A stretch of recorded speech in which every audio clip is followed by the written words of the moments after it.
everyone, and welcome to our EF Essentials series.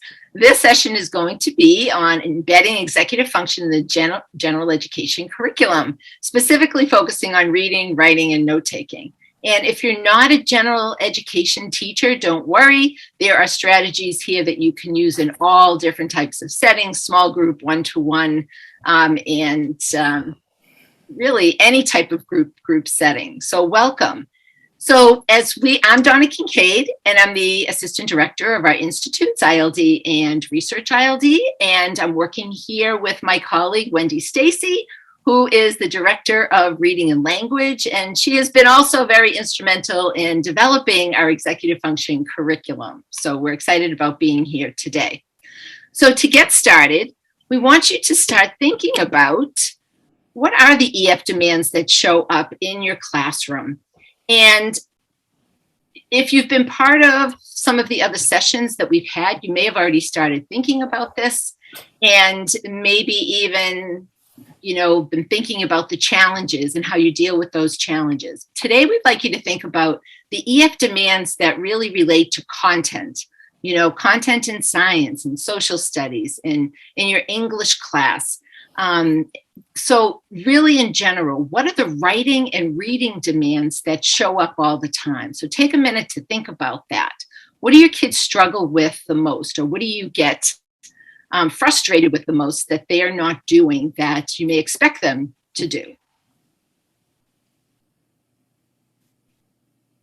These are things that come up often, and they're probably things that are going on in your mind as well, that they have difficulty with organizing, prioritizing, taking notes, summarizing, picking out the main idea, figuring out what's most important, what's less important, even initiating tasks. How do I get started? You tell me to take notes and I don't even know what I'm looking for. Synthesizing information. So all of these things are really important, especially for kids in middle school and high school, although teaching them can even start sooner than that. So this is really what we're going to be focusing on today, with 3 specific strategies from our curriculum: skim and scoop, purposeful highlighting, which will go on to how do you actually get kids to summarize information, and then our triple note-taking system. So I'm going to turn it off over to Wendy so that she can introduce our first strategy, which is skim and scoop. Great. Thanks, Donna. And so, we're going to dive right in and help everyone with a strategy for finding the main idea and supporting details in a passage. And this is one area that so many students struggle with. But I always want to start where the students are and lift them up. So I'm going to ask you, the audience, where do you think you might find the main idea in a passage? So my audience right now is Donna. Donna, where would you look for the main idea in the passage? I would look for a sentence. Awesome. First sentence. Yes, that is definitely a helpful hint. First sentence. And what might be another place you could look for the main idea? Maybe it's the last sentence. Awesome. If it's well written, we want to have that little, hamburger method of the topic and the concluding sentence. That is super helpful. Some people also look for the title. They think maybe the title might give them a hint. All really good clues. Others might look for a picture. In the younger grades, you look for a picture.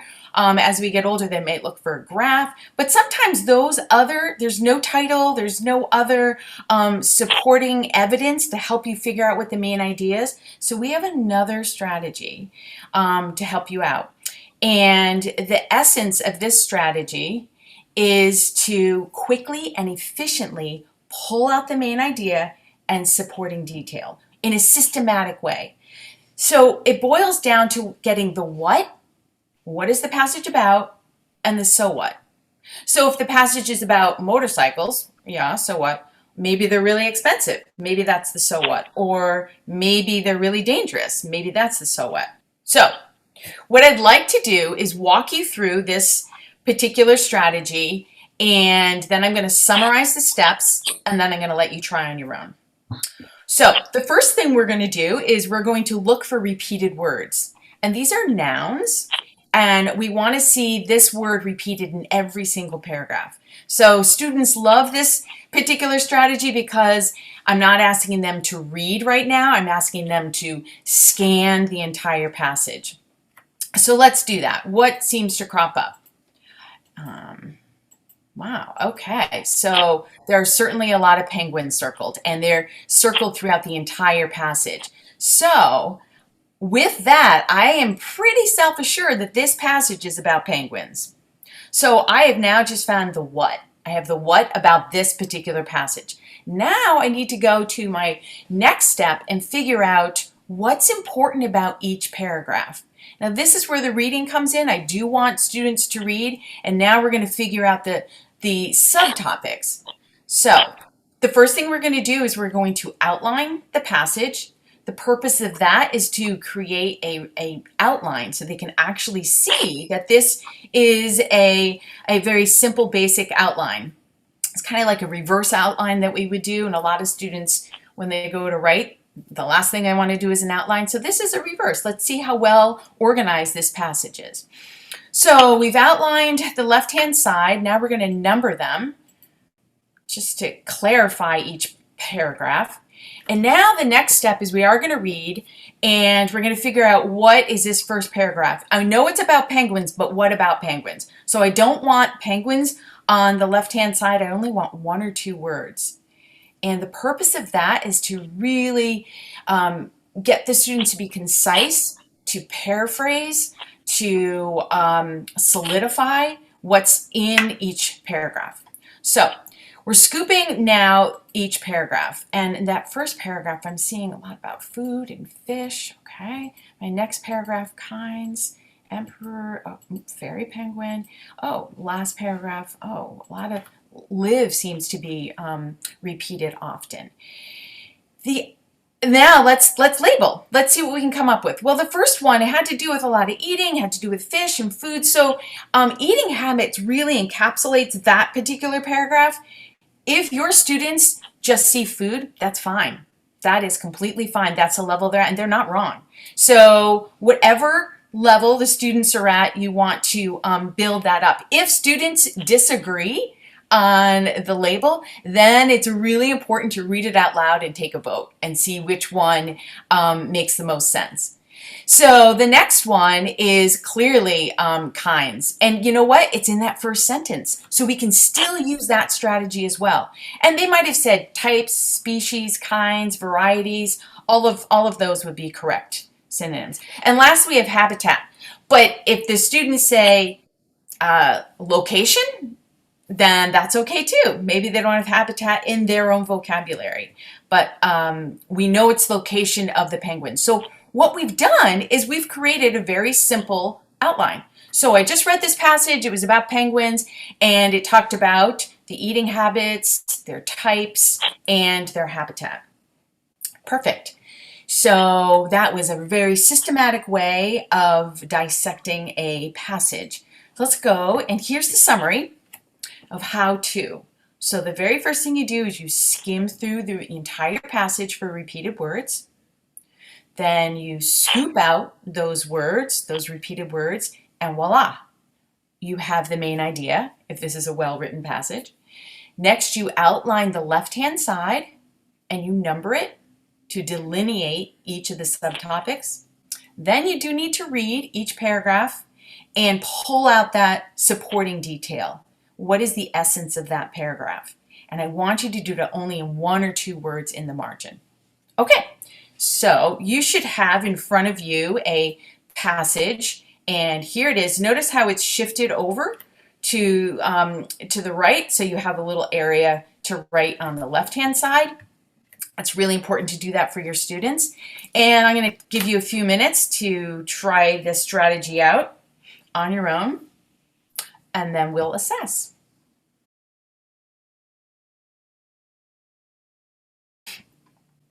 All right, did everyone come up with engines? Certainly that was repeated. How about, so that's our first step, we skim through and engines are repeated. Definitely this has got to be about engines. Let's outline the left-hand side, and we're going to number it. And the next thing we're going to do is scoop out that sub details, supporting details, and figure out what this first paragraph is about. So combustion is repeated. And so I have students actually label it right then and there. So after they scoop out that detail, they come up with what should go in the margin. Next, horsepower is even repeated. And so voila, of course, this is about horsepower. And the last one is about different kinds of types. And you can see types and kinds are also repeated there. So again, we have created a very comprehensive summary. This is a summary, but it's very simple, but it really is a snapshot of the entire passage. So now you're saying, well, yeah, that was easy. Those were really easy passages, and they were super controlled, and there was a lot of repetition. And that's not what our students at the high school level would be reading. And you're absolutely right. But remember, the purpose of this strategy is to get the steps and the sequence down. I don't want them to be worried about the content. If the content's too difficult, then they're really going to be frustrated trying to apply the strategy. So once they get really good at the strategy and they trust that it works and they see that it works, then they're going to be more willing to apply it to a more difficult passage. Here, this next slide I'm going to show you is an uncontrolled text. So this is another way you can use the same strategy with an uncontrolled text, but you can use it on the questions. So you can see here, I just took a passage and I actually took off the title, and down below I put the what and the so what.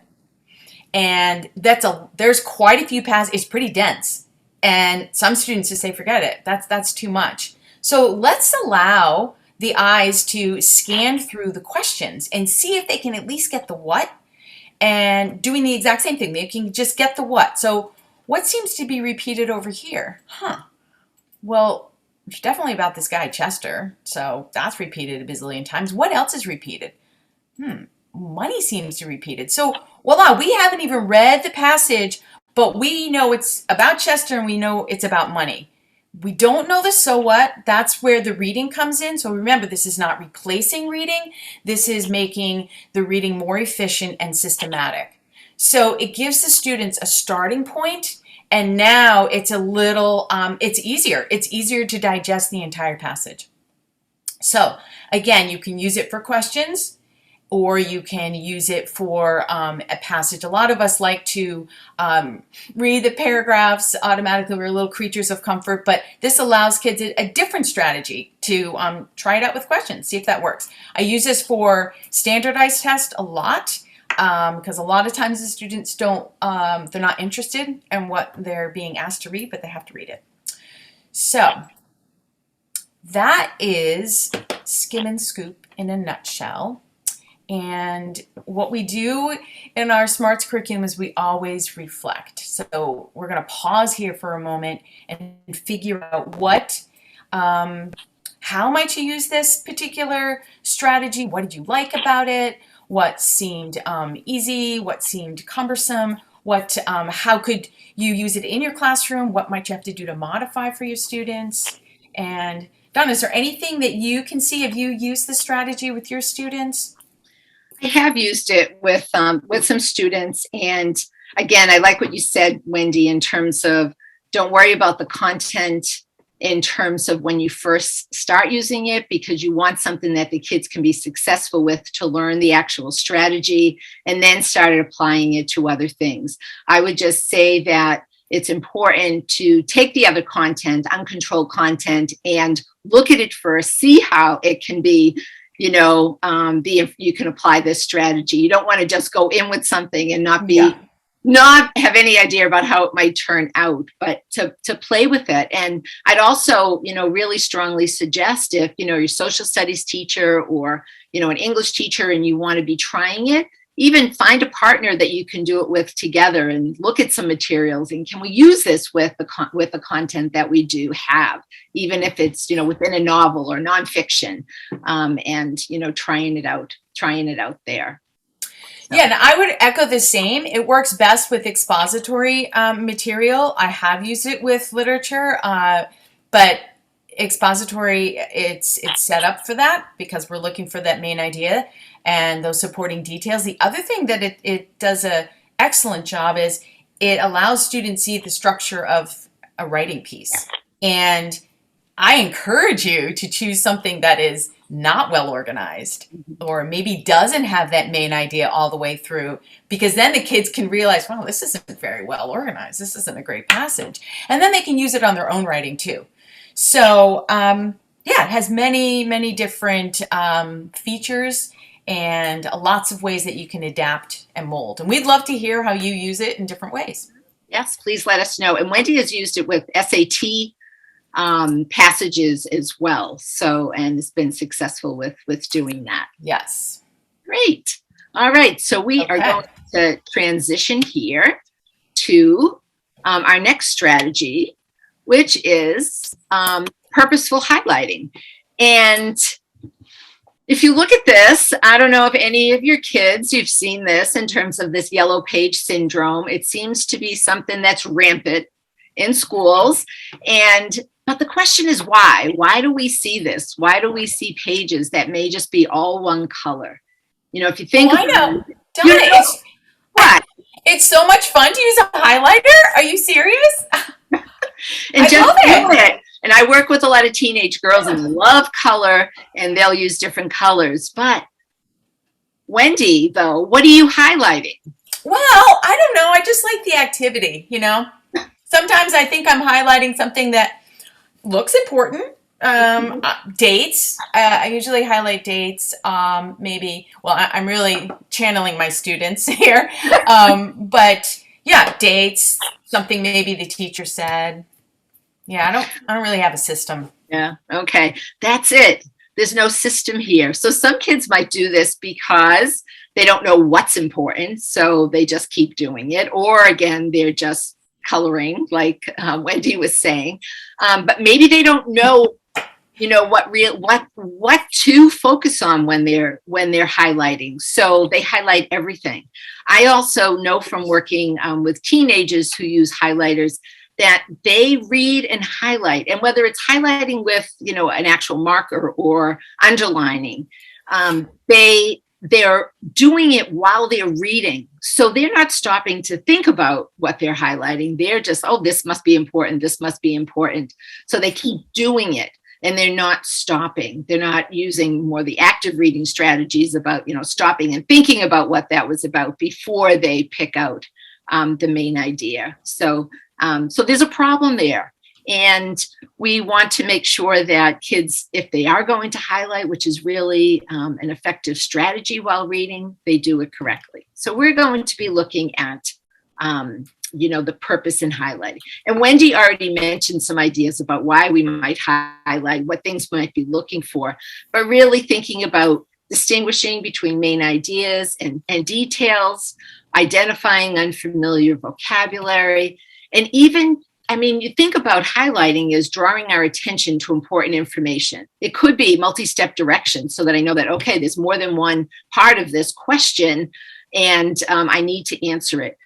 Or, you know, in math, you know, when you're talking about positive, negative signs, you know, they may need to highlight those things so that it brings attention. And, you know, and if you work with kids who have difficulty with attention to details, and we probably all have some of those students that we work with, this can be a really effective way of, you know, helping them to tune into what they most need to. So. Yeah, I would add also with the main idea and details, if students want to highlight it, they can do that for the skimming and scooping. It's just another, you know, another way. Exactly. And we're trying to, Wendy and I are trying to, during this session, tie all of these strategies together.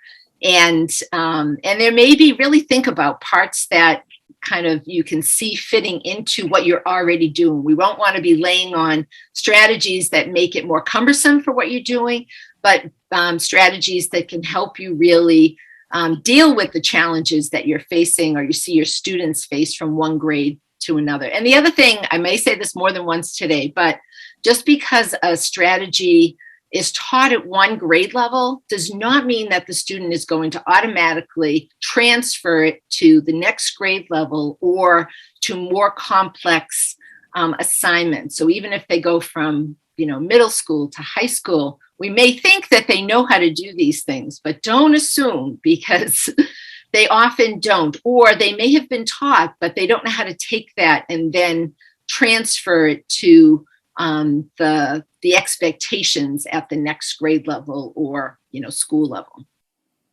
Okay, so you're going to, before we start, we're not starting yet, go on to a little dream tour, all right? I want you to be watching just a little bit of this video, but I want you to, it's of a house. If it's a house that, yes, it's $4 million. So, or more than that. So it's probably not something that, a place that we live, or maybe not the house that we're thinking of buying. But I want you to be taking notes on it, just about some features that really stand out to you in this home. Okay, so just jot them down as you watch a part of this. Now today we're taking a look inside this multi-level smart home with multi-million-dollar views of not only Coronado Island, but downtown San Diego as well, with its own private movie theater and over 3,000 square feet of outdoor living space. Let's go take a look inside. Good to see you. Good to see you, Ty.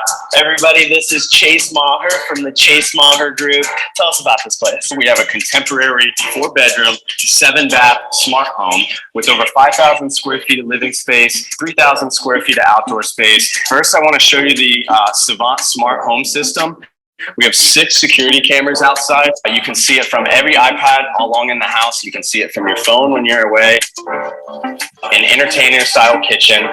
We have handleless cabinets, Italian Carrera marble backsplash, porcelain waterfall counters, and one of the really cool features of this kitchen is this 1.5-inch infused glass breakfast table, looking over the yacht club, looking over Coronado Bay, and of course the skyline at night. These are folding glass doors. They fold open very easily. They save space. They offer incredible view and incredible airflow. Wow, you talk about an entertainer's dream home. This is the epitome of an entertainer's dream. This pool table was custom designed by the Superior Institute of Design in France. It's a beautiful pool table, beautiful space in here. You can catch a movie. I think it's time for me to take you up on the game of pool. Okay, so those watching, I hope you jotted down some things. I'm going to ask Wendy in terms of what are some things that stood out to you? Well, it's a smart home. So that is brand new to me. So that's amazing. 7 bathrooms? Only 4 bedrooms. Wow. I don't know. And then 5,000 square feet outside, and then another 3,000, 5,000 inside and another 3,000 outside. The views, the porcelain waterfall, it's definitely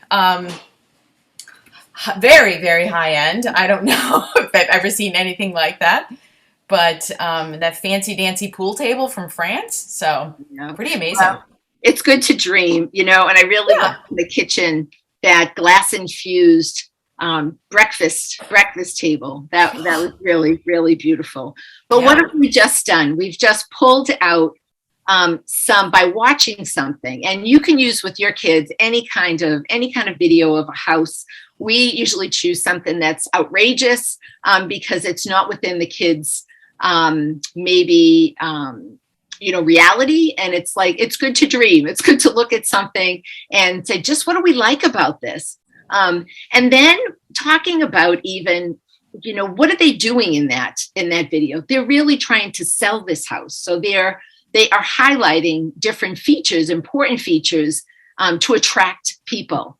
So, and then you could be talking about what do real estate agents do? All right. They're trying to pick out the best features of your house and to be able to put it on the market to sell to people. And of course, trying to get the most for the money. So I want you to now think about yourself as a real estate agent. And, and we're going to take this perspective and looking at a passage about a house and picking out features that a real estate agent would want to highlight for this particular family.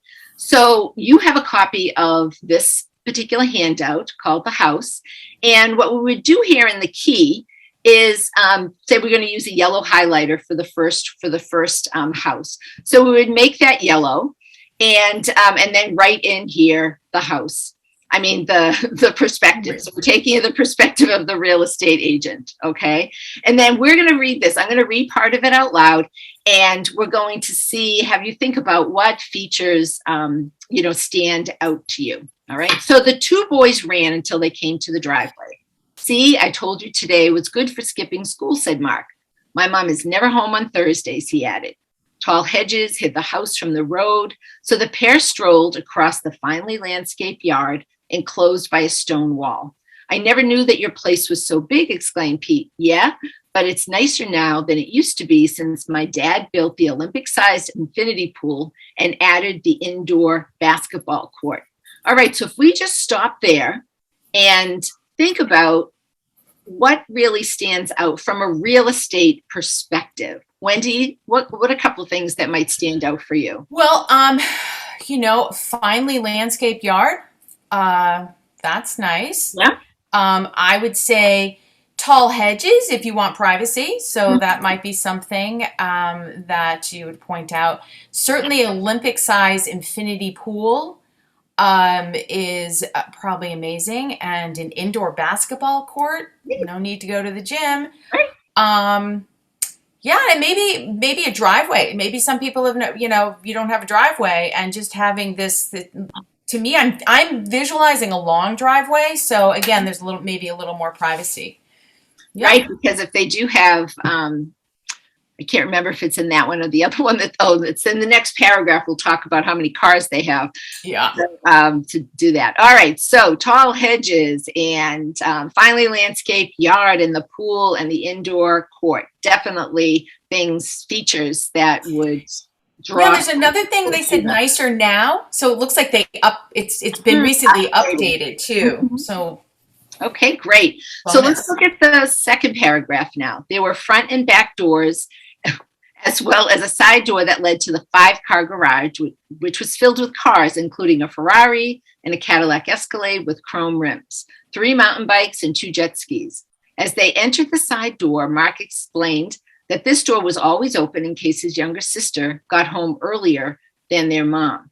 And this paragraph I really like because it brings up the point of what things really go with a house. Mm-hmm. Like, do the cars go with the house? Mm-hmm. The jet skis and the mountain bikes? Some kids may think those are the things I'm looking for, but unless you make a deal with the people who are selling, those things generally don't go along with the selling of the house. So what in this paragraph really stood out as a feature, Wendy?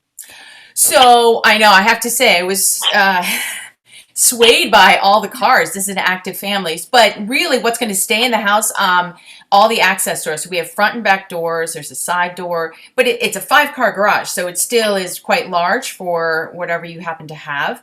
Right. And, that's about it in terms of the structure of the house. Oh, side door. Yeah. So a lot of entries and the 5-car garage. Exactly. And which they need the big driveway for, which you said before. All right. And lastly, so Pete wanted to see the house. So Mark started with the living room. It, like the rest of the downstairs, was newly painted. It was adorned with crystal vases, 2 plasma TVs, a fish tank, 2 large leather sofas. Mark turned on the sound system, the noise of which worried Pete. "Don't worry, the nearest house is a quarter of a mile away," Mark shouted. Pete felt more comfortable observing that no houses could be seen in any direction beyond the huge yard. Now this, like the second paragraph, has some things in it that kids may question. Do these go with it? Oh, the plasma TVs, stand out. So here, again, a new feature, like in terms of newly painted, just like what you pointed out in the first paragraph, Wendy, maybe there have been some updates, on the inside of this house. But what are some other things? The sound system would go with the house or not? Well, I think if this level, I'm sure that's pretty hardwired in. So I'd say that sound system is probably within the walls already. So that's probably not going. But the one, well, couple things, right? We have no houses in any direction, so there is that privacy. Those tall hedges as well as no houses. Looks like there's a living room downstairs. It's newly painted, as you said. The one thing that I get a lot of students want to know about that fish tank.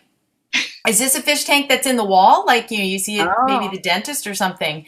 And again, as you mentioned, Donna, it depends on, whether the owners want to collaborate with the buyers and maybe bargain it and, maybe keep it. So, but we don't really know. It doesn't really say that the fish tank is built into the wall, but again, we're trying to visualize this as we read it too, Exactly. And that's why the discussion part is really important when you do these exercises, these strategies, and talk about these passages, because you want to know, what are the kids thinking? What are they visualizing? And it's not so black and white sometimes to do. Okay, great.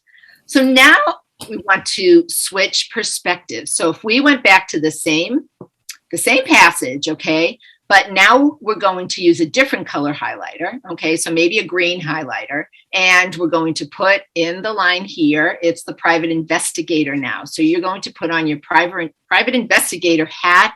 With young kids, even when we're talking about this switching, we're talking here now about cognitive flexibility. They're shifting mindsets.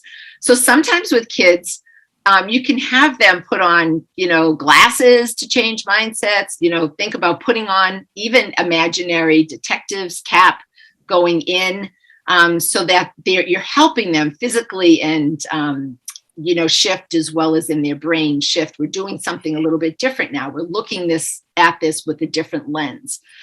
So as a private investigator, you're going to go in this house. And now, why would a private investigator, go in?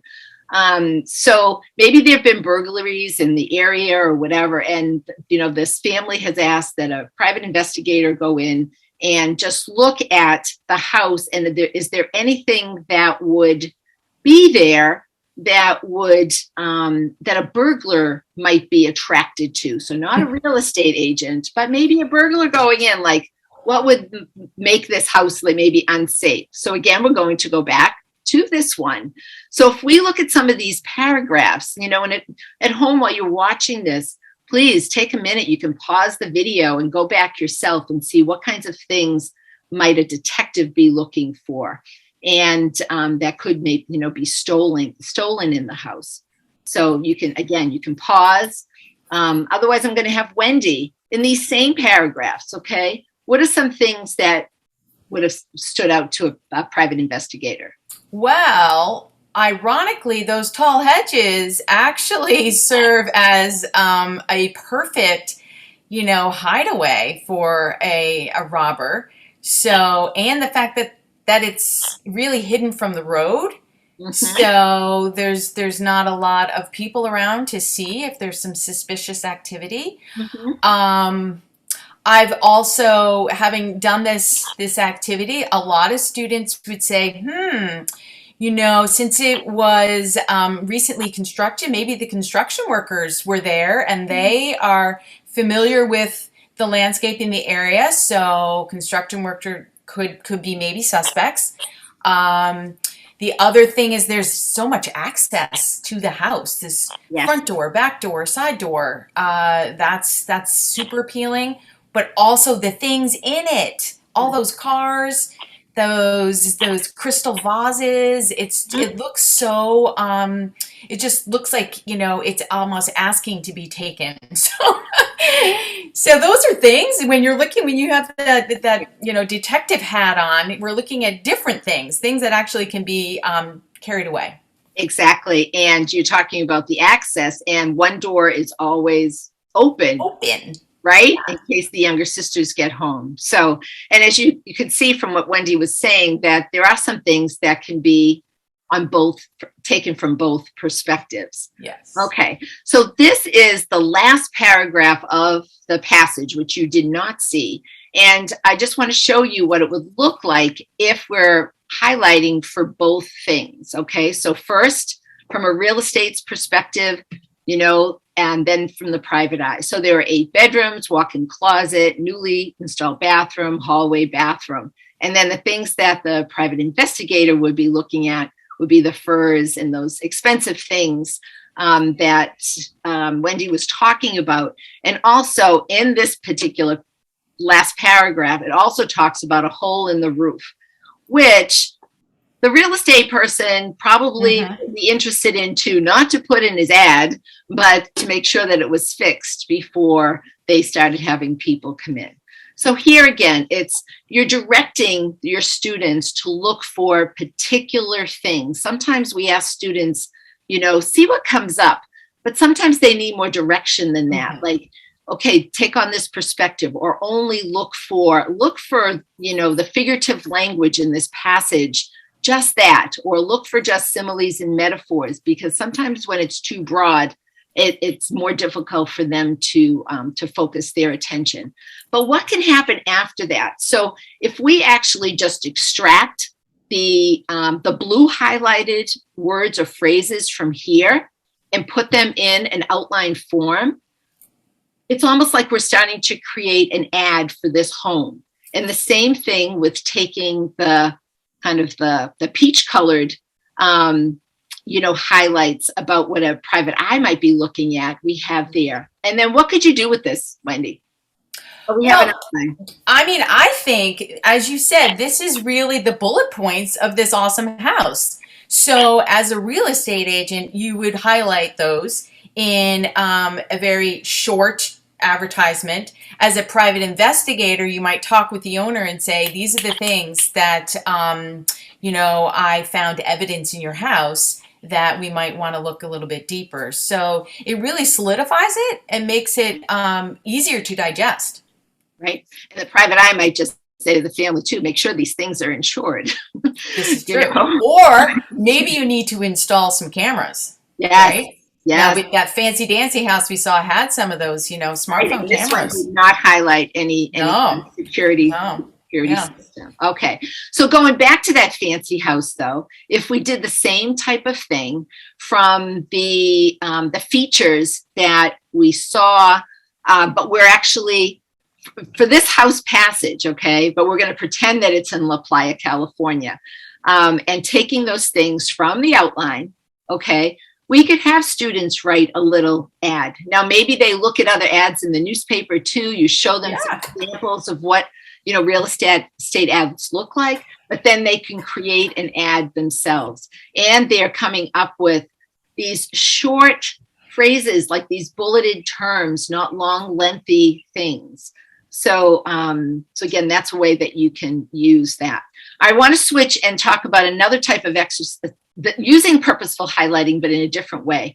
This is a social studies passage that's on Benjamin Franklin. And this is actually from a book, a kid's book by Pamela Hill Nettleton.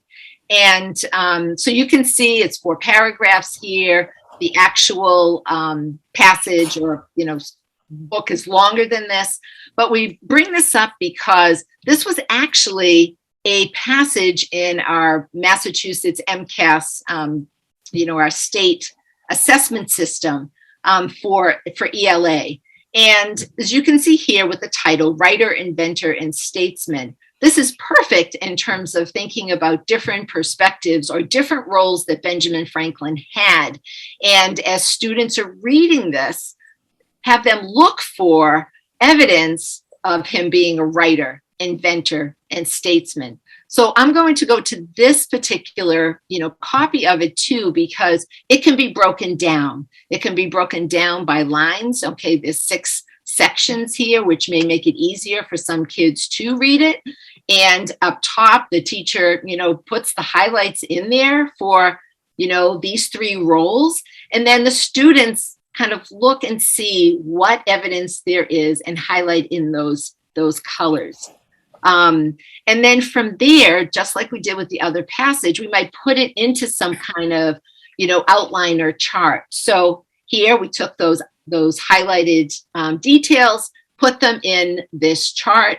I added a couple others that were from the longer version in terms of inventor. But Wendy, what do you see from this chart before I move on to the next thing? How does this chart help you in any way, or students? So, going back to that MCAS passage, the thing is, we want the students to highlight it. The teachers don't highlight it, but we want the students to say, all right, I'm going to find all the things that refer to Ben Franklin being a writer, and I'm going to highlight that with blue. And then I'm going to look for all the things that mention him inventing something. I'll do that in orange. And then lastly, I'll use pink for statesman. So we need to give the students the tools and the direction, as you were saying. Even though those things are listed up above, the kids don't realize there needs to be some evidence. So going to your next, the 3-column notes, like, the writer, the inventor, the statesman, right there, it is so clear. You can see we have more evidence of him being a writer, and you had to get a little bit more evidence on the inventor piece. And the statesman, there's not a lot supporting that.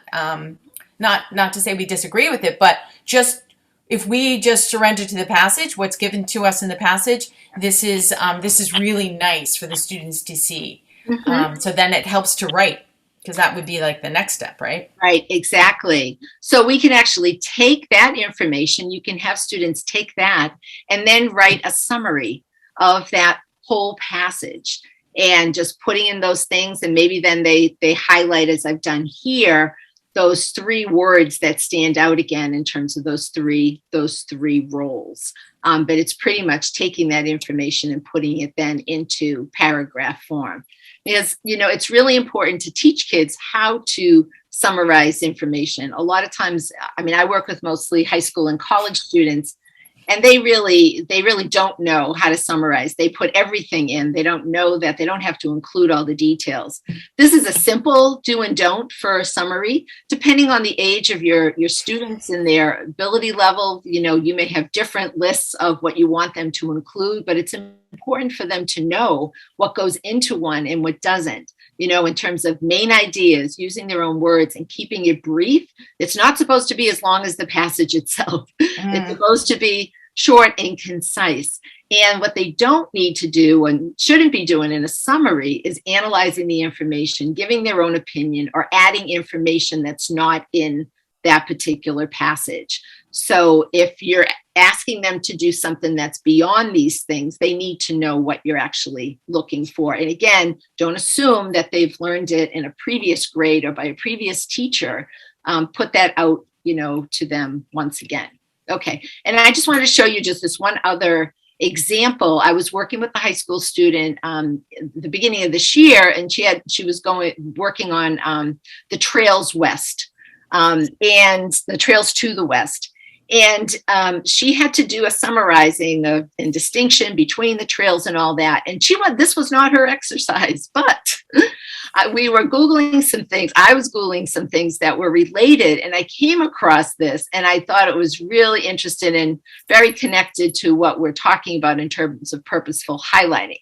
So this is a student form, but the beginning, the directions are, they had to answer, how was one trail similar and different from another trail? So that was the main question. And remember to consider what general reason, what specific things did they do, what type of people use the trail, and do people generally go one way on the trail or go and then return?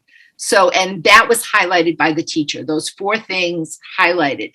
So then what the students had to do in going through the rest of this information about the different trails was use those same color highlighters to pick out those details. And then they had to put it in this chart that was down here. So this would have been empty, and then they would have to fill in those things. So it makes it a nice compact chart, kind of looking it from there. They get to see that information, especially in terms of if you look at why were these trails built? Most of it was for economic reasons, right? That more specifically, these were all different, whether it was hunting for gold or religious reasons like the Mormons or trading, etc. Who went?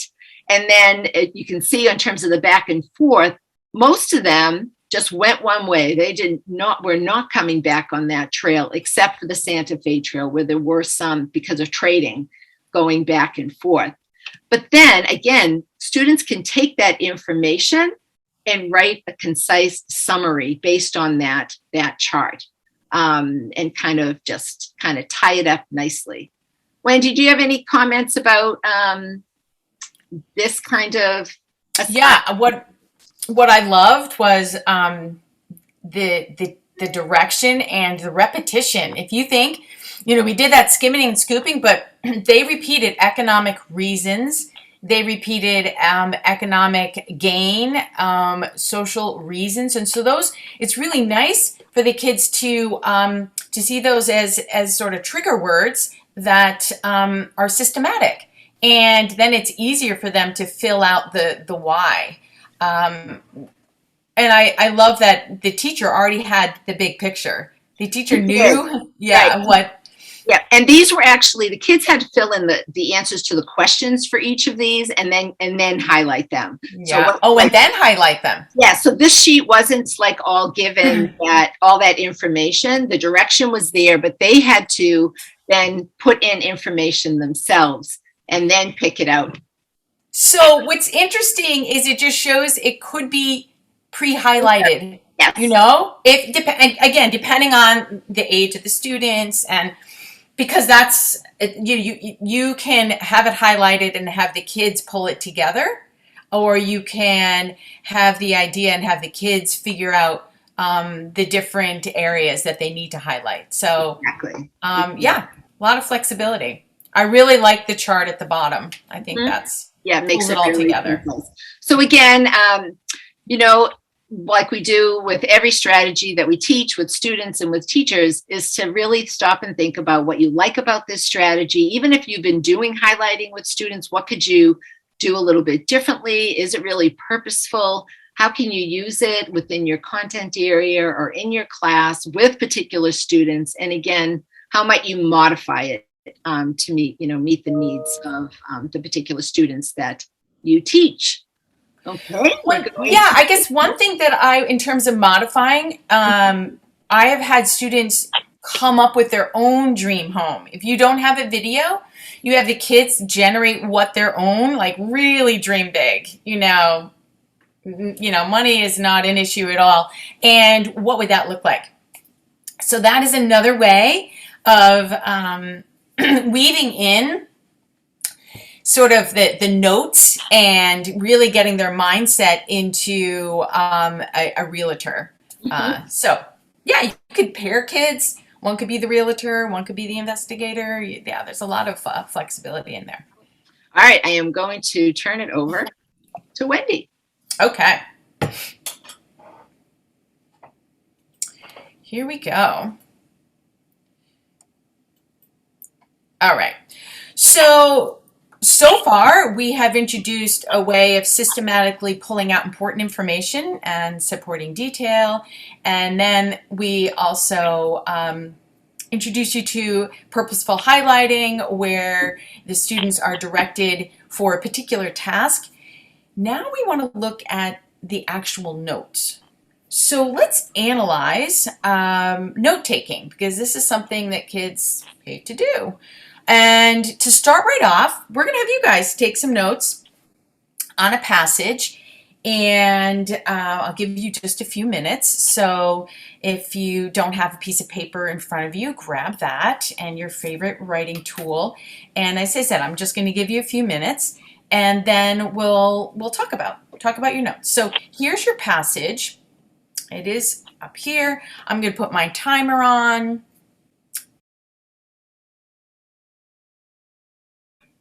And great. Time's up. Oh, we're going to have a pop quiz. I'm sorry. Oh, but guess what? You can use your notes. So hold on to those notes. I'm going to give you some questions. Here are the questions. I know there's 9. And just go through and see if you could answer any of those questions. What's a fjord? Which country is Puerto William located? What's a primary industry? Did anybody do well? Let's analyze. So how'd you do? If that was me, I would have done horrible. I don't know. How about you, Donna? No, I was like, oh my goodness, I don't remember any of that information. Yeah, and I take a lot of notes. I'm definitely a writer. I always am like, writing and doodling. And so if your notes didn't help and you know, I didn't tell you there was going to be a pop quiz. That's kind of no fair. What would have helped? And this is an activity you can actually do with your students, and purposely do not give them enough time, because the point here is we want to see what they do on their own devices and then add and make it better than they already are. So what would have helped? Donna, what would have helped to Direction, improve what am I looking for? Okay, so yeah, I didn't give you any idea. So all our purposeful highlighting, I didn't tell you to look for anything. Okay, so you had no idea what to look for. Anything else? The context of, I'm thinking right now is like, what is the importance of this passage, or what background information maybe, it's like, how does this fit into what we're already learning? Oh, I love that. Oh, you get students, you're like, why do I have to do this? Right? Yeah. Okay, so you have no background knowledge. You had no direction, right? Anything else? Well, does the teacher want me to pick up just details, or I'm just not sure what to look for? Okay, so my directions were pretty blasé, right? They were pretty open-ended. I just said take notes. Right. So I could have been clear on that. So these are some things that crop up when we do this activity, and the big thing is more time. I need more time. And we ask kids to quickly take notes, and we want them to take notes on our lectures, our talks, and some of us talk faster than others. Some don't pause. So time is critical. Yeah, I definitely could have used more time. Right? The other thing is advance notice. Like, guys, take notes on this because there's going to be a quiz. Now, I don't know about you, Donna, but I would take notes differently, knowing that I'm going to have a quiz on it, right? So and this adds to the same thing, like clear expectations. You were saying, what am I looking for? I don't even know. So there wasn't specific directions, unlike that teacher who talked about the Oregon trails and really spelled it out. This is what I want you to be looking for. Right. Can I say something, Wendy? Because even some kids in high school, when the teacher tells them to read, maybe these pages in a text and take notes, again, the students may not know what they're taking notes on. Also, they don't know how those notes are going to be helpful to them at a later point. Are these notes really for me to study from, or why am I taking them? I don't really need to take them. That is huge. And they're not going to be checked. No one's going to. Right, and they're not going to be checked. So that is another thing, like, what's in it for me? And if students aren't accustomed to taking notes, or the notes they take are a mess, they think it's a waste of time. If they're not getting graded on it, who cares, right? So that's where we want to change that dynamic and show them. We know through research that the act of physically writing something down creates a stronger connection with our memory. Mm-hmm. Typing would be the next, but that's mindless, because you can be typing and not filtering. But when you're actually taking notes, you are pausing, because we can't physically keep up with, whatever the person is saying. So by physically writing, you're taking a pause. And our goal for this is to figure out what are some of the aspects of really good notes. And they're going to be different for different purposes and different expectations. So I love the clarity of the expectations and, what's the purpose? I had other people say, gee, it would have been nice if I had the questions ahead of time. Again, right? But what we want to do is we want to see where the students are, and then we want to build. One activity that Donna's really familiar with is we have a course we teach over the summer, and we have a person that comes in and gives a little lecture, and then we have someone purposefully taking terrible notes. But then we salvage those notes after. They're not a wash. We figure out what are good about some of those notes and what can be, taken away. So we encourage you to do that with your students too. So again, if note taking is so important, why do students, avoid it like the plague? And I have one student who was in my office the other day, and she had an activity, was on Ed Puzzle, and we both sat down to watch it, and I immediately took out my clipboard and started taking notes, and she said, "What are you doing?" I said, I'm taking notes. Why? Just exactly what you said, Donna. Why? And I said, well, this is new information, so I just like to write things down. I was literally talk about a role model. So with Ed Puzzle, there's a question that after you see a little bit, and then there's a question. It's a comprehension question. And the student got to it. She couldn't answer the question.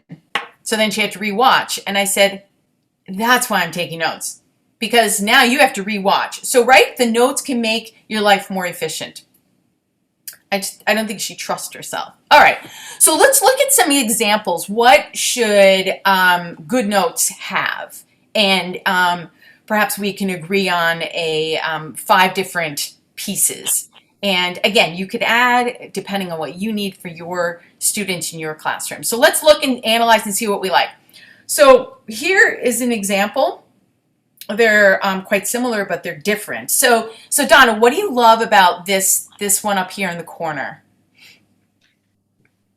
That it doesn't have too much information, has a lot of white space there. It has like just main categories. Right. I do like that.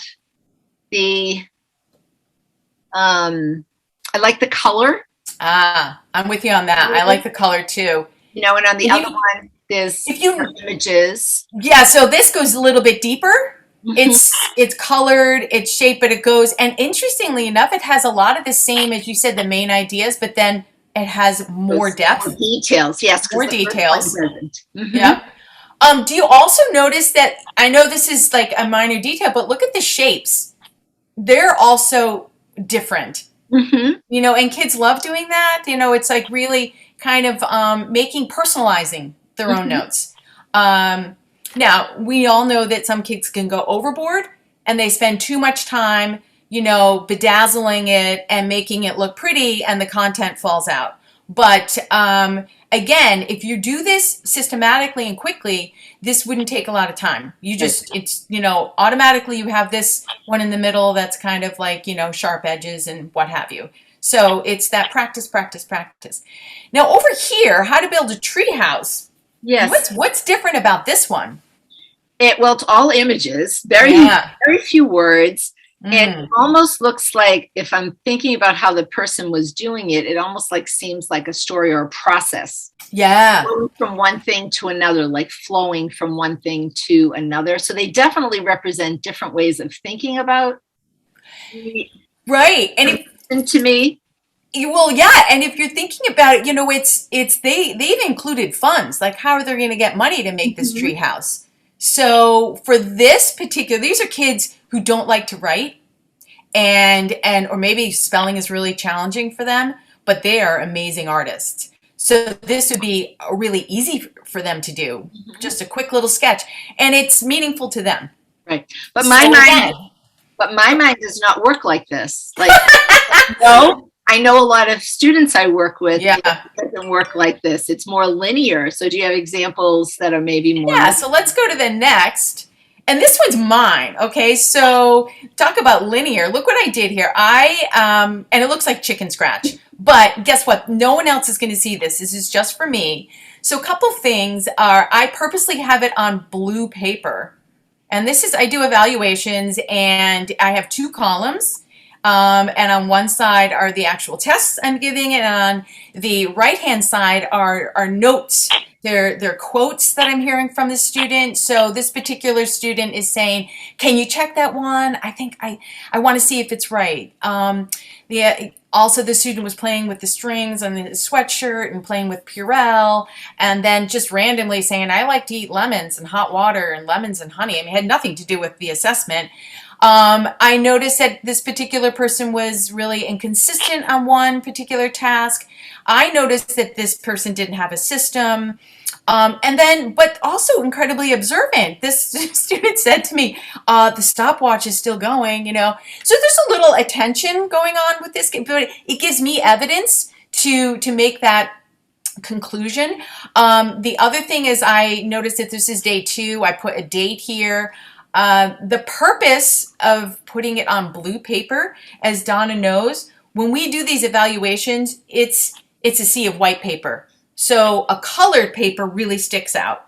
And I use this, and it's just a bunch of colored papers stapled together, and that's it. And really, I don't even care if I misspell things, because you can't even say that that's his addition there, because it's my chicken scratch, right? So these are purposeful for me, maybe not for you. So this is one that I do. This is from a teacher, and you can see up on top, the teacher said, I want you students to watch this Fourth Amendment video. And now the teacher gave the students, partially filled in notes. And so what's great about these, Donna? What do you like about this particular? Well, the students know what important words probably to key into when watching the video, right? And also if they skimmed these 10 items prior to watching 2, then that would help them to know what they were looking for. And also it helps focus their attention, while watching the video. So I love that one would assume those are all great things.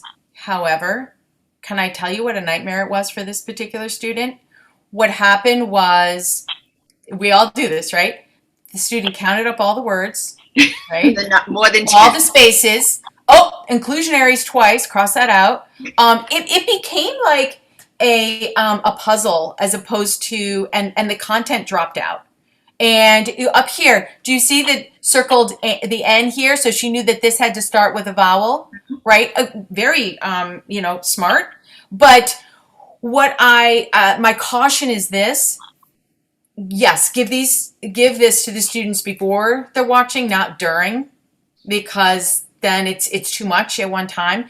Give it to the students and have them fill it out with their best guess, and then watch and see if it matches.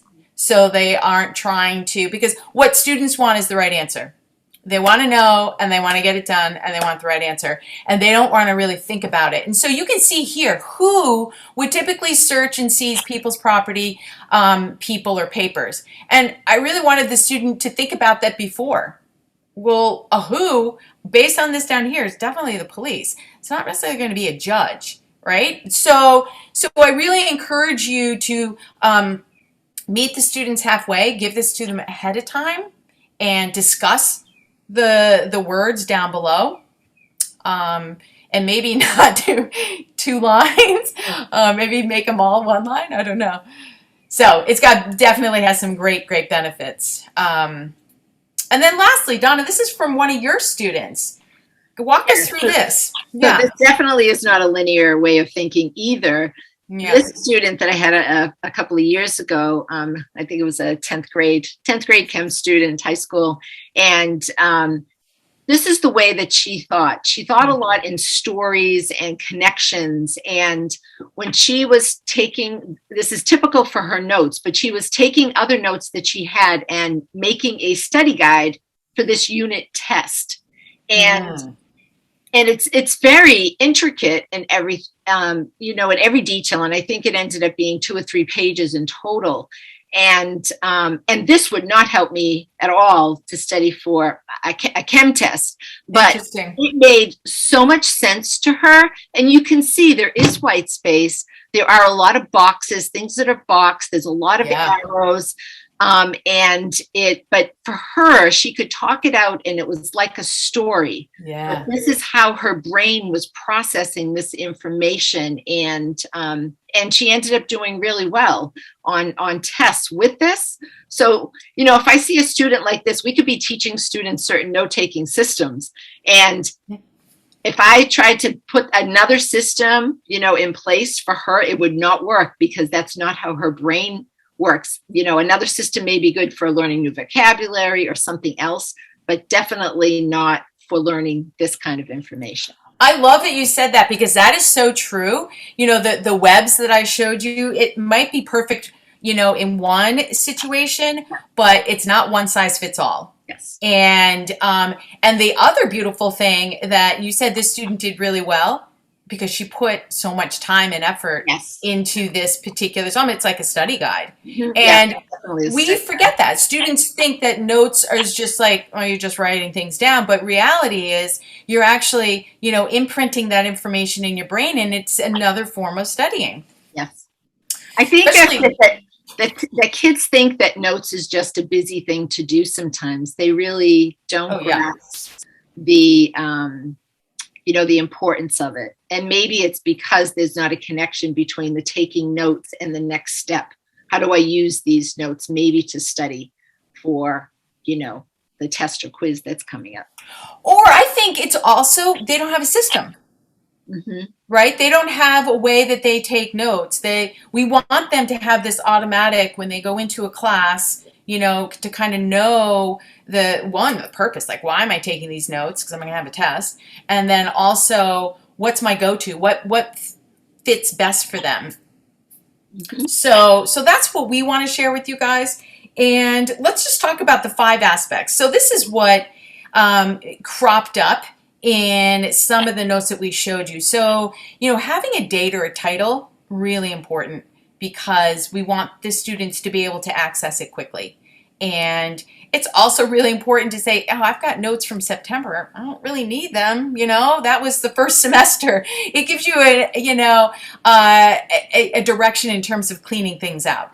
So secondly, we talked about the goal and purpose, like that why am I taking them? And because guess what? You're going to have a test on this, or you're going to have to write a paper, or you're going to have to share them with your colleague and collaborate.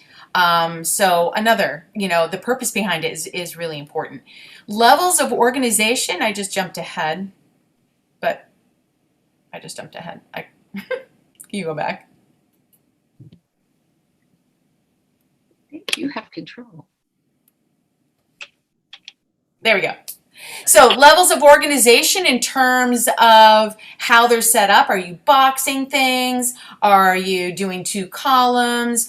Are you showing, you know, main ideas and then, you know, information about that main idea?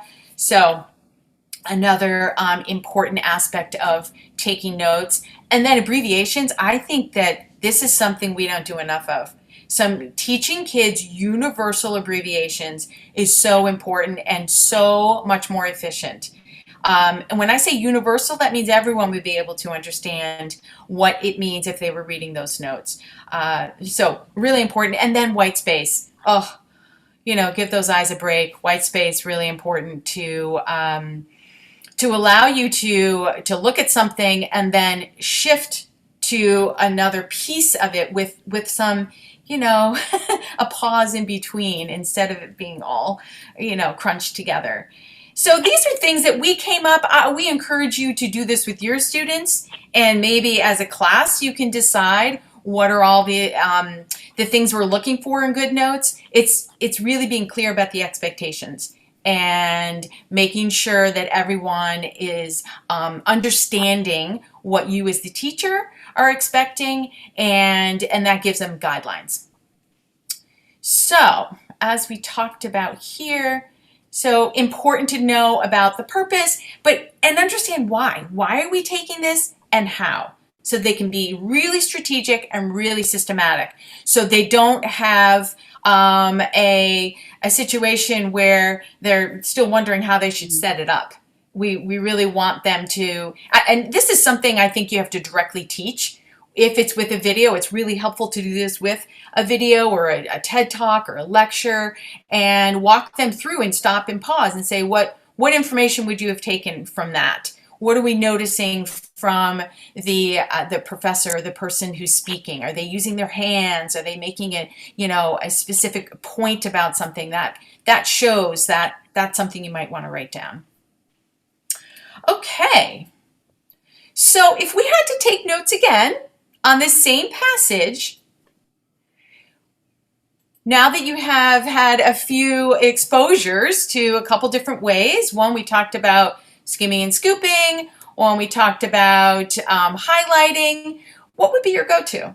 So notice I shifted this over a little bit. So if skimming and scooping is something that really resonated with you, then maybe that's something you would do. If highlighting is something more of a go-to because, you just want to keep yourself alert with colors, maybe that's what you go to. But it's a system. So if you skim and scooped that particular passage, this is what you might have come up with. And we're looking for, again, we have that main idea because that Tierra del Fuego is repeated throughout. And each paragraph, that first paragraph really talked about the geography, and then we had the Yagan people, and then resource competition. So this is that very basic, simplified outline of that passage that we read. And now you have, it's super comprehensive, but maybe you decided to do it in the highlighting form, completely fine. I would still encourage that you make a little legend up above and say that, all the blue is referring to the geography and all the orange is referring to the Yagan people and all the green is referring to this resource competition. Again, no right or wrong. It's whatever feels best for you, but it's a system. It's now I know what to do. And that's what the kids are missing up to this point, that direct instruction. So now we can take this information and go a little bit deeper because, Donna, what if I was going to get tested on this information? So, what if I said it wasn't, it was kind of like that pop quiz, but this is going to be a bigger test. How might I put it in a format that is really conducive to, testing what I know? What would that be like? So that's how we can transition here to taking the information and put it into a 3-column note-taking system. And many of you may already be doing this. Sometimes it's 2 columns. We've added this 3rd column when we named it the triple note tote so that students can put in some kind of memory trick or memory device, picture, crazy phrase or something to help them remember the details. But this can actually be a great, study tool. There was one other thing that I wanted to say, though, if I can remember about the other page. It may come back to me. All right. So in terms of the triple note tote, the first column, of course, is for the concept, main idea. It could be a heading from the text. It could be like we're talking about the geography of the Tierra del Fuego, anything like that. Okay, so even it could be a vocabulary word that that comes up, and even a math term like how to find the slope, right? So the details, it's writing those details or an explanation. What is that? What is derail, or what is what does combustion mean? Whatever it happens to be, all right, to explain that. Okay, so it's a verb to go off track. And then, of course, that's the formula for slope. And then the 3rd column, like I said before, is creating some way of remembering that information. And different kids will want to do different things. Some kids do not like to draw. They don't feel like visuals really help them.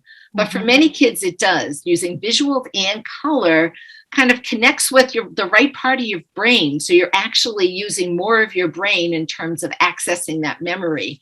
If you see something in color, and that's the same thing with highlighting too, is that it stands out and it stands out in your brain. So when students are trying to remember something, they may remember where it is on the page or what color it was, more so than the words sometimes. So derailed is a train off the rails.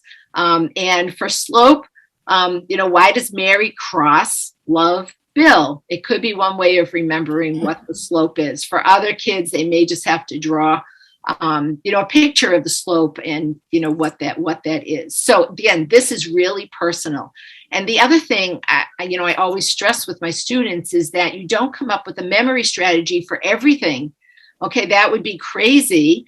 And you don't need it, because if there are things that and you recall quickly, you don't need a special memory strategy for it. So it's prioritizing that information of what you know and what you don't know, in terms of talking about, ways to study and what you have to study.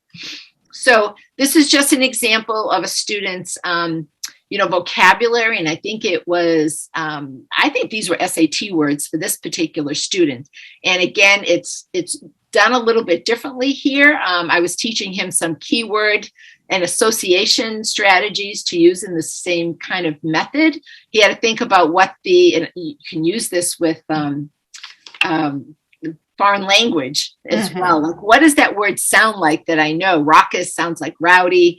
Okay. And, what does it mean to be rowdy, and drawing pictures that go with it, but using in that way. And the pictures, doesn't matter. They can be Pictionary style pictures. And I don't need to understand, or they don't have to make sense to me. They have to make sense to the student. The only thing I would say with that is making sure that whatever pictures or phrase they come up with, they're directly related to the content. Because sometimes students who don't really get this right away just come up with, I'll just remember it this way. Well, how is it connected? And if there's no connection there, it's just going to put more strain on memory to try to remember it. So the more it can be done that way, great. All right. So this is a passage on 3 rock types. And again, it's set up in nice section format, and this just classifying the 3 different groups. And again, this could be a skim and scoop exercise. First, just for looking for certain things that stand out in each of these passages. But how do we use the triple note tote? So thinking about what the 3 main things are, what the details are, and strategies to pull that out.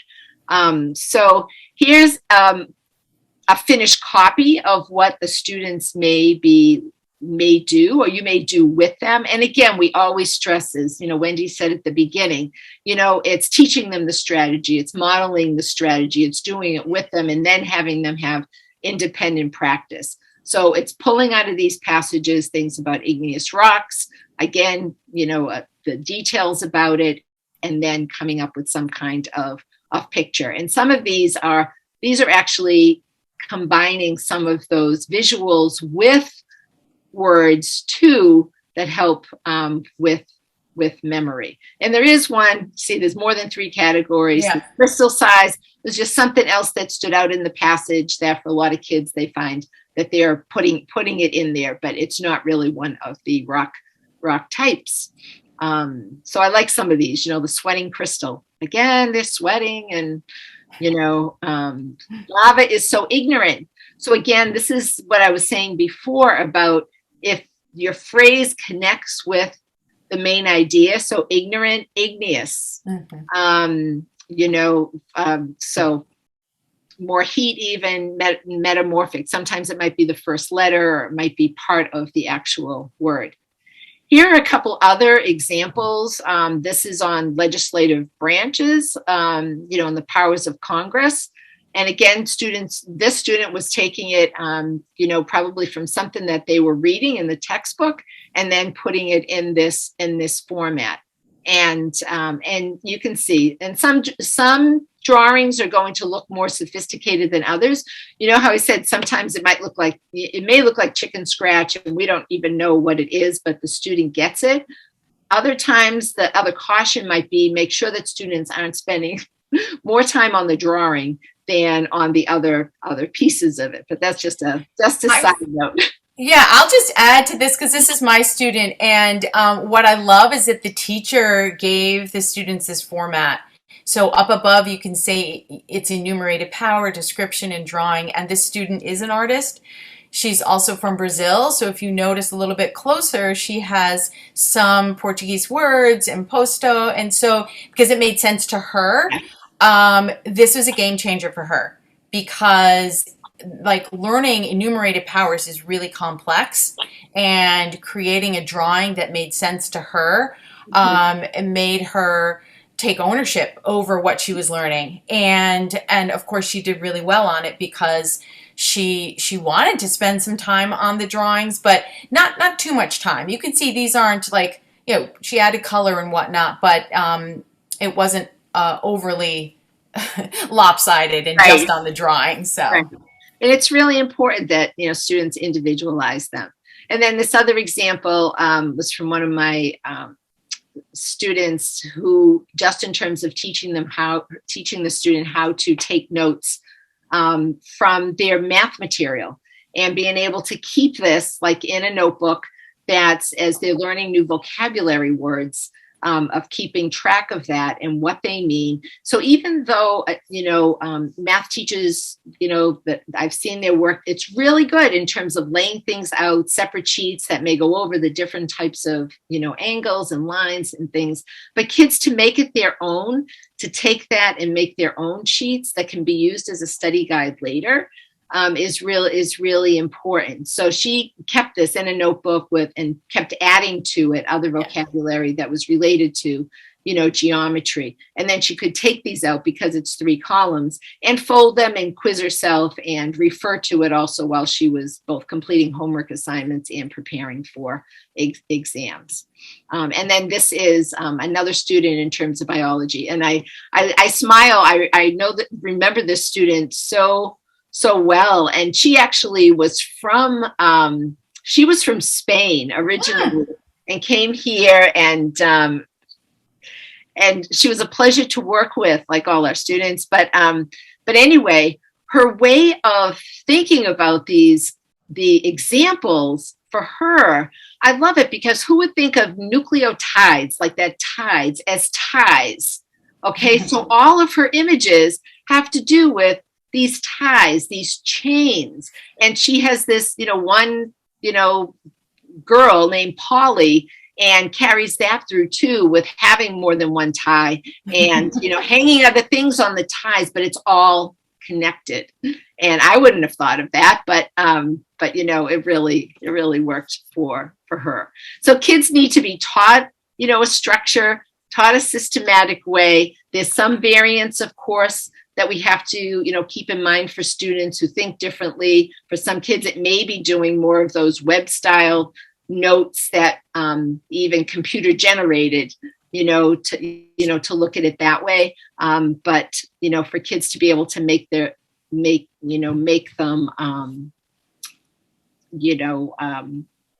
just to have them know what they're looking for and how they might be able to document it. And if a teacher can set up columns like this, and I am seeing more of these style forms from teachers, from students' work, that they are some labeled outline forms. Okay, so going back to, Tierra del Fuego, like Wendy showed you before, you can still take that same information, put it in a triple note tote, and here you go.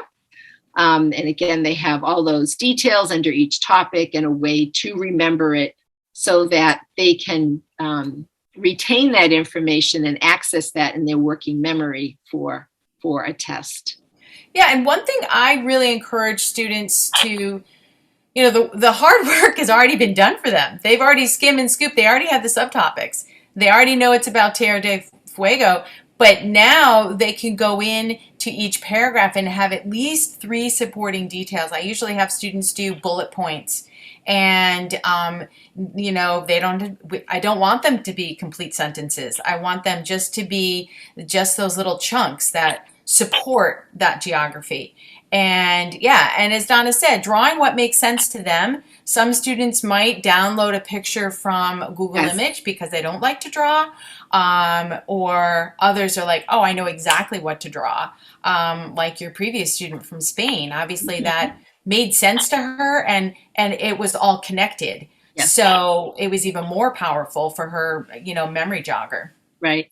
And even if you have students fold this, and even if they look at just the memory strategy and say, what is this helping me to remember? Yeah. It can go all different ways like that.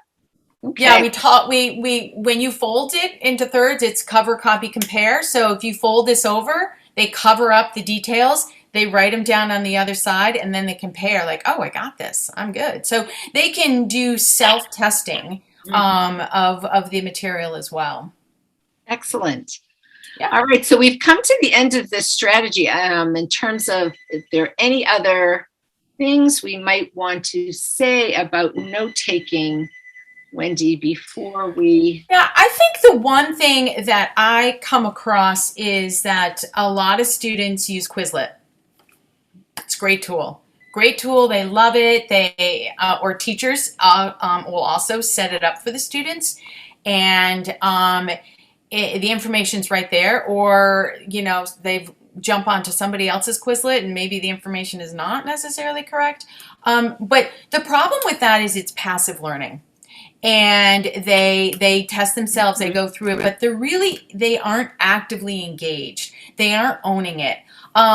They can print out some of the pieces, and that's better. They can actually physically manipulate them and test themselves that way. But I just encourage them to, I'm not saying don't use Quizlet, I'm just saying, can we add to that structure? And in the middle of class, they're not going to be accessing Quizlet. So this is like in the moment. What can they do? Can they take their piece of paper and put it into thirds? You saw that I took mine and put it into 2 columns because that's what worked for me. When I just drew a line, I didn't have the fancy dancy, format, but they can fold a paper and then immediately they already have the 3 columns. Maybe they wait for the mnemonic at home. They don't do it in school. I love what you said, Donna, about the math. It's really a work in progress. They're going to keep adding to that, but the structure's already there. So, and it's important that students continue, that, and even thinking about, how you might use this, and thinking about when you're presenting PowerPoints to students or showing them information, they have slides that they're looking at. How is the material presented to them?